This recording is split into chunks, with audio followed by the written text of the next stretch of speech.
everyone, my name is Harley and welcome into the good, the bad and the ugly of the Guilty Gear Strive Crossplay Playtest.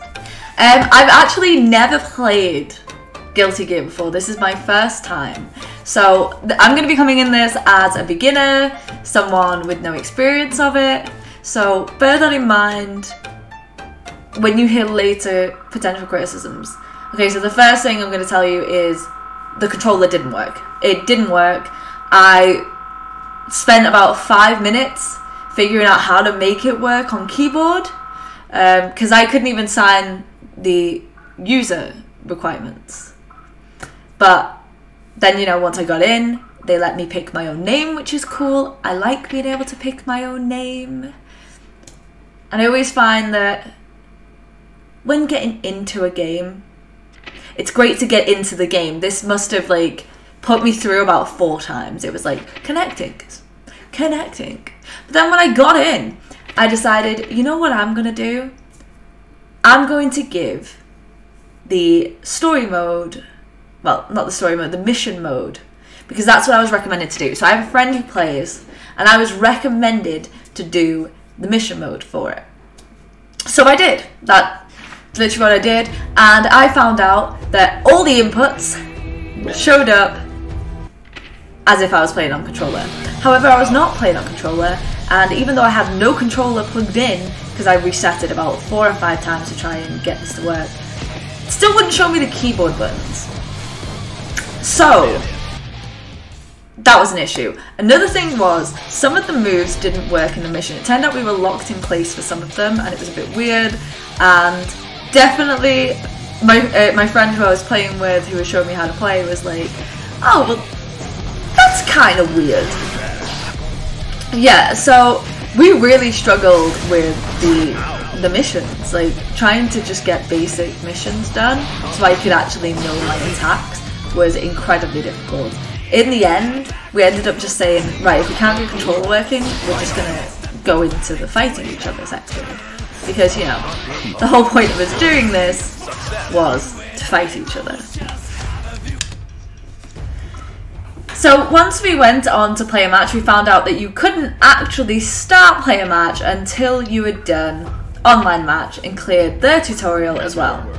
So that was a bit of a kerfuffle. We did try and get through to the tutorial. It took us a minute, but when we did, we found out that there was this Alfred looking guy telling us that we needed to get dressed. I found the only difference between the body 1 and body 2 was tits. So I did give myself them, but that does seem to be the only difference between the 2 body types. And you are going to have noodle legs no matter what you say about it. But you can change your noodle legs height, so I guess that's kind of cool. So obviously I made myself blonde. You guys knew I was going to try and make one that looked at least a little bit like me. That's pretty much my whole vibe. I gave it a guitar because, you know, I like guitars. But after we've done that, we went back with Alfred. And they said we could get changed at any time, so that's cool. It gives you the option of customizing on the reg. And then it explains about the online lobbies, and you have to pick where you are. So obviously I picked Europe because I'm in Europe, but you can reset your lobby, so it is possible to play with other countries more often. And then I got challenged because some guy decided, hey, you over there, this is part of the tutorial. So I was forced to have a fight, but there's a reason for this fight, and I will give them that. It is interesting the reason why they've done it. So I picked Bridget, mostly because she was cute. I ended up a May main, but I thought Bridget was cute at first. I didn't notice May at first, I noticed May a bit later. So don't be surprised when I upload all the footage of me playing next time, and like I'm a May main. That's what's happened essentially. So because of everything that happened and the fact I didn't know any of the buttons, I really struggled to even start the match. But when it happened, yeah, when you're gonna see how it went. But there was this cool intro, and I don't know why it has this epic anime intro, but like, I vibed it.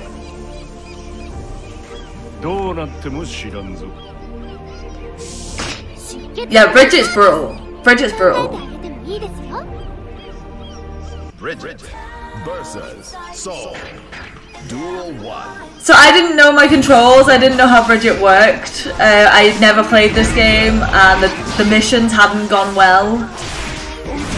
So the first round is pretty much a wash. I don't think I got one hit on him. I just mostly played with the yo-yo because the yo-yo was pretty cool, honestly. I was a fan of the yo-yo.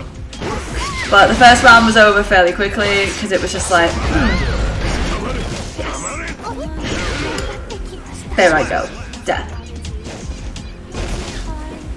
The second round went a little bit better because I started to like realize what keys were set up for the controls. Because it turns out if you rebind them, which I did, when you restart them it unbinds them. That was a huge issue. Because I was like, why do none of my keys work? They were unbound. So I didn't know the keys. I didn't know the keys.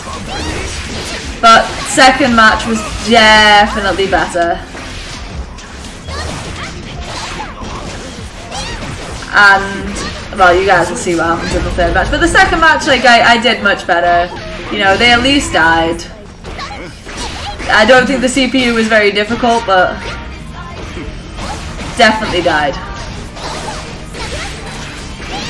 I hit him with a teddy bear to finish him off. And that was, like, the cutest finisher ever. 100%. Alright. So, I'm gonna let you go into a secret. So I was told something by my friend and I was trying it out and I tried so hard to do the move and I really shouldn't have because in just like a minute I believe he goes, stop, just fight, just fight, just fight. So yeah, you'll see how well that went.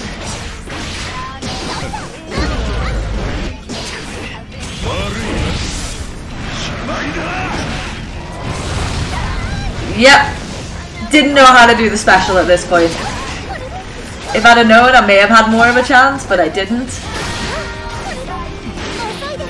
And I thought I might have done it, and then right at the last second I lost. Of course I did, of course I did, of course I did.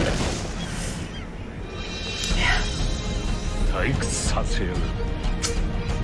But my stats weren't bad, my heart was low, but my offense was high. My technical wasn't too bad. So I got assigned to the 4th floor. Alive or just breathing. I heard you could only go to 6 on like on first assignment, so I'm like middle of the pack. I'm completely middle of the pack and I'm happy with that. That for me is a win. I have achieved. And I can't go any lower because apparently I'm too good for the people below me.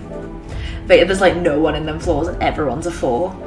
But like, now I could actually go into online play. So it showed me the lobby. I didn't care about the lobby because obviously I was here for one reason only. To embarrass my friend. So, I did what any good person would do. And I went straight into a player match. He'd set up the room already, so all I had to do was put in the passcode. With the controls, it was a little bit difficult to put it in. Also, the menu systems are weird to me. Rather than having a button to return and continue, you've got to hit like return or continue.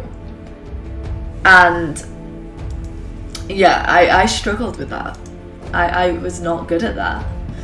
But once we got into the lobby, you know, my friend came to meet me. You can see him there, he's got a box on his head. And I was stuck at first. I'm not gonna lie to you, I can't actually move. But once I can, we go up to the podium, we start having matches. And overall, the game's really fun. But it's a little bit broken. You know what I mean? It's a little bit broken. But, you know, we got to do it. I picked up May. And look out for a video tomorrow on my first ever Guilty Gear games. I hope you enjoy them. Thank you so much. So to sum up, if you can get into the game, you'll have a really great time with it. The problem is if you get into the game and whether you can use a controller and whether you actually know what you're doing. There was definitely, yeah, it was difficult. I didn't know the controls, I couldn't see the controls on screen. It might seem like I've been really negative this episode, but bear in mind, there is another episode coming of all my first games in Guilty Gear. I played this for hours. I had a great time, and I'm going to be showing you a couple of the matches from the very beginning of playing, just so you can see, like, literally how I did, and if I'm any good at it. I'm not. But, like, don't think I hated this. I didn't. It was a great game. There was just a lot of issues getting into the game. And a lot of people wouldn't have been as patient as I was. My friend was like, you don't have to play. And I was like, I want to play! And it shouldn't be like that. I shouldn't have to be like, I want to play. But if you like this video, leave a like, subscribe, turn on the notification bell. You know, you could always just comment something. You know, subscribe. I'm proud of you for getting through today. I'm even more proud of you for getting through tomorrow. Arrivederci, arrivederci, good as Alabigo. Peace. See y'all in the next one. Bye! Hey everyone! These Time to Improve beats have been brought to you by Stranger Games, the creator of Ashina the Red Witch and My Big Sister. Check them out below. I'd like to say a huge thank you to my real patrons. My tier 3 supporter, Hansel Panda, my tier 2 patron supporter, Suki SJ, and my tier 1 patron supporter, Danny. Your support allows me to make content as regularly as I do, and I am so grateful. If you would like to join the Royal Patrons, there is a link down below in the description. Thank you so much for everything you do for me.